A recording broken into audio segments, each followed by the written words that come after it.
खुलुमबाय आं किलिकां ब्रह्म बड'लेण्ड बुब्लिनि जानानै बयखौबो बरायना लाबाय दिनै 2 एप्रिल 2024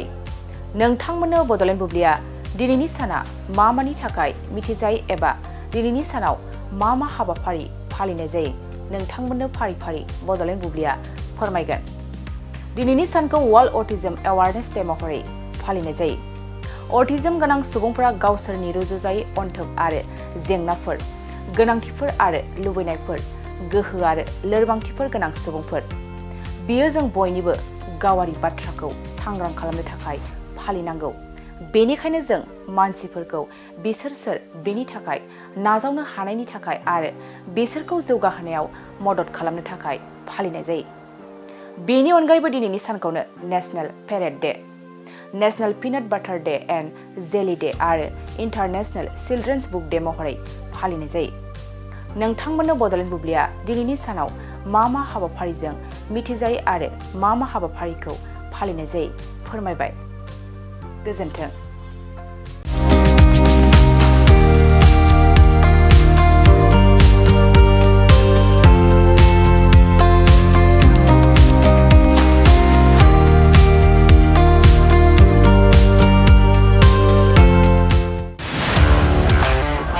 गोजोनथाव खौरां बाजा स्पाइक लानो गोसो गुदुं सुबुंफोरनि थाखाय गोजोनथाव खौरां क'क्राझार सहराव थानाय दावहारु अट' एजेन्सिया 27 मार्चनिफ्राय 30 एप्रिलसिम बिहु एन्ड ईद धामाका अफार आरो एक्सचेन्ज मेलानि गोबां खाबुफोर होगासिनो दं दावहारु अट' एजेन्सिनिफ्राय बायगिरि बिथांमोना 7,999 राङावनो लवेस्ट डाउन पेमेन्ट होनानै बाजा स्पाइक लानो हागोन दावहारु अट' एजेन्सि श'रुमजों लोगोसे कारिगाव फेस्टिभ आउटलेट आरो दतमा फेस्टिभ आउटलेट आरो भटगाव फेस्टिभ आउटलेट ब्रान्च श'रुमाव होबाय थानाय बिहु एन्ड ईद धामाका अफार आरो एक्सचेन्ज मेलायाव फैनानै नोंथांनि लुबैनाय बाजाजनि बाइकखौ लांफैनो हागोन